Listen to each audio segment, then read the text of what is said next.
Hey everyone, it's Jess, and today I'm going to be making chocolate cake but bougie.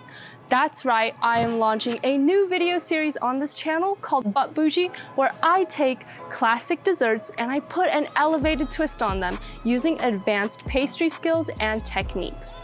But of course staying true to the traditional concept and flavors of the dessert. So without further ado, let's do this. Episode 1, Chocolate Cake but Boujee.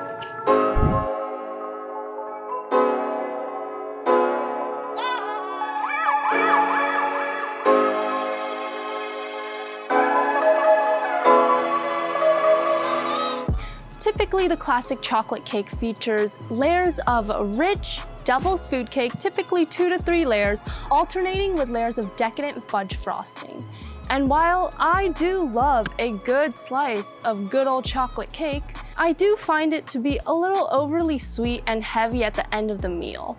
In order to create a plated chocolate dessert I could imagine enjoying at a fine dining restaurant, I'm going to be playing around with the textures and flavors just a little bit, obviously still making sure that chocolate is the star of the show, and I'm still going to hold on to that idea of layers of chocolate cake and chocolate cream alternating with each other.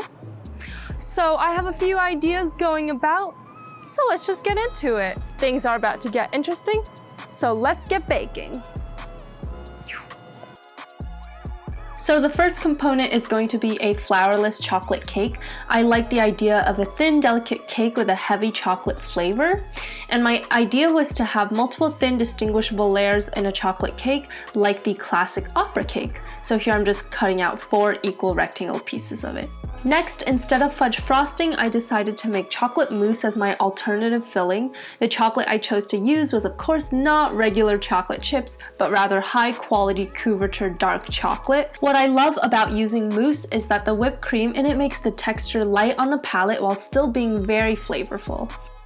To replicate the thin layers in opera cake, I went with 4 slices of thin flourless chocolate cake with 3 layers of chocolate mousse. To finish off my chocolate mousse cake, I went with a shiny chocolate glaze so that my chocolate mousse cake has 3 components rather than 2 like the original. While my cake is setting in the fridge, I'm going to work on the other components to this dessert. Oh, you thought we were just gonna stop with the cake. No, there's still more to it. Alright, let's make some chocolate deco. So here I decided to make some chocolate feathers with some tempered dark chocolate, and I'm letting it sit between 2 glasses so that it sets with a curve. Back to our chocolate cake, which is now fully set. I used a blowtorch around the edges to more easily remove the cake, and would you just take a look at those fabulous layers?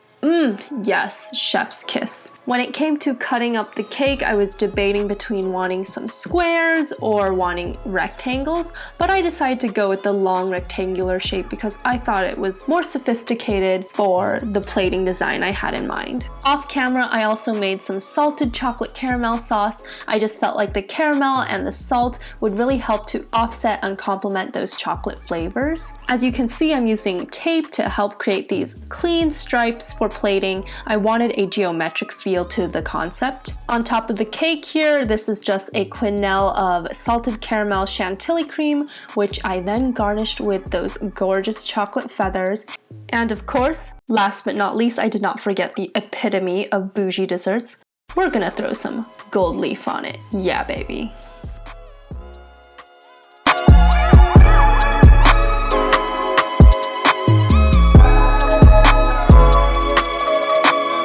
So that was it for our first episode of But Boujee on this channel. If you have desserts you'd like for me to make bougie on the next episode, leave me a comment down below. Thank you all for watching. Until next time, peace.